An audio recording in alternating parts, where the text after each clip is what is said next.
जिन्होंने कुछ समय पहले ये कहा था कि वो निर्वाचन आयोग पर एटम बम फोड़ने वाले हैं, वो सामने आए गुरुवार की अगर हम बात करें, और उन्होंने आयोग पर बीजेपी के साथ मिलकर चुनाव को चुराने का गंभीर आरोप लगाया।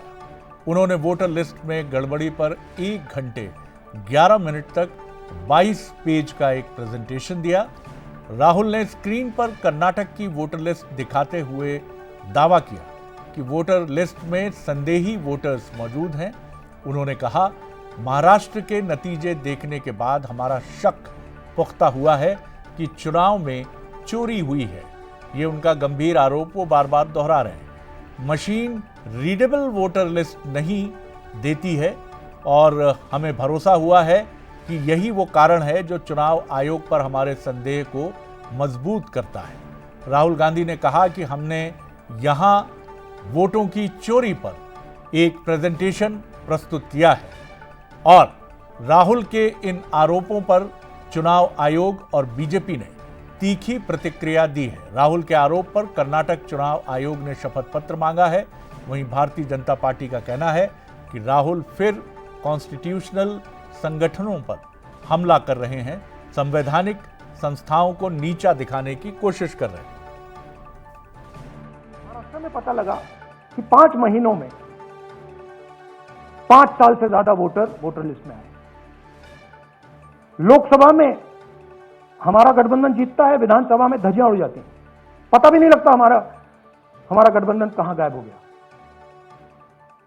1 करोड़ नए वोटर विधानसभा में वोट करते हैं, लोकसभा में नहीं किया, विधानसभा में किया। इलेक्शन कमीशन कहता है 5:30 बजे बहुत भारी वोटिंग हुई। हमारे पोलिंग बूथ के वर्कर्स कहते हैं 5:30 बजे कोई भारी वोटिंग नहीं हुई थी, कोई लाइनें नहीं थी। तो महाराष्ट्र में पहली बार देखने को मिला कि कुछ ना कुछ गलत है। चलिए अब समझने की कोशिश करते हैं चुनाव आयोग से राहुल गांधी के सवालों को। चुनाव आयोग जो सवाल खड़े किए गए हैं, चुनाव आयोग इलेक्ट्रॉनिक डेटा क्यों नहीं देता, ईसी ने हमें जवाब देने से इनकार क्यों किया, ये राहुल गांधी के सवाल हैं जो हम आपके सामने रख रहे हैं। उनका आरोप है कि देश में फर्जी वोटिंग हो रही है। उनका ये भी आरोप है कि वोटर लिस्ट में कई लोगों के नाम नहीं है, पिता के नाम के आगे कुछ भी लिख दिया गया है। वोटर लिस्ट में कई मकानों का एड्रेस शून्य है। डुप्लीकेट वोटर्स की संख्या बहुत ज्यादा है। 11,000 संदिग्ध जिनमें 3 बार वोट डाला है, ये भी उनका गंभीर आरोप है। और वो सवाल करते हैं ये लोग आ कहां से रहे हैं। और उनका ये भी आरोप है कि मास वोटिंग होती है शाम को, जब वोटिंग समाप्त होने वाली रहती है, लेकिन वो दावा करते हैं कि उनके कार्यकर्ता कहते हैं ऐसा कुछ भी नहीं हुआ। राहुल के आरोपों पर इलेक्शन कमीशन का क्या जवाब है, उसको भी देखने की कोशिश करते हैं। कर्नाटक के चुनाव आयुक्त ने राहुल गांधी को एक पत्र लिखा है और राहुल गांधी से कहा है कि जो आरोप उन्होंने लगाए हैं, क्योंकि कर्नाटक का रेफरेंस भी, संदर्भ भी उसमें आया है, तो कर्नाटक निर्वाचन आयोग ने कहा है कि राहुल जी आप एक शपथ पत्र दीजिए। कर्नाटक कांग्रेस को आयुक्त ने मिलने का समय दिया है कि जिससे वो उन्हें ब्रीफ कर सके जो आपत्ति उठाई है कांग्रेस ने। शुक्रवार को 1 से दोपहर 1 बजे से 3 बजे तक का समय दिया है।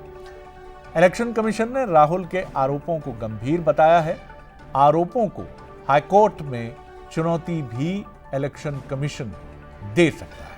अब फिर एक बार समझने की कोशिश करते हैं कि 5 तरीके से वोटों की चोरी का राहुल गांधी का जो आरोप है उसमें क्या क्या बातें उनके आरोप में रिफ्लेक्ट हो रही है। पहला आरोप वो ये लगाते हैं कि डुप्लीकेट वोटर्स हैं, फेक और इनवैलिड एड्रेस हैं, यानी नकली और मान्य न होने वाले पते इसमें दिखाए गए हैं। एक ही पते पर भारी संख्या में मतदाता निवास करते हैं, ऐसा भी उनका दावा है। उनका ये भी कहना है कि जो फोटो है वो भी वैध नहीं है, इनवैलिड है। और ये भी आरोप है कि फॉर्म 6 का दुरुपयोग है। इस पर बीजेपी की क्या प्रतिक्रिया है, इसको भी देख लेते हैं।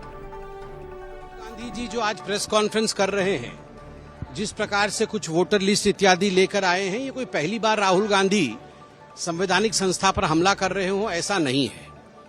मगर प्रश्न उठता है कि जिन राज्यों में इनकी जीत होती है, क्या एक बार भी आपने देखा है कि राहुल गांधी वहां के वोटर लिस्ट को पकड़कर आकर आपके सामने प्रस्तुत कर रहे हैं?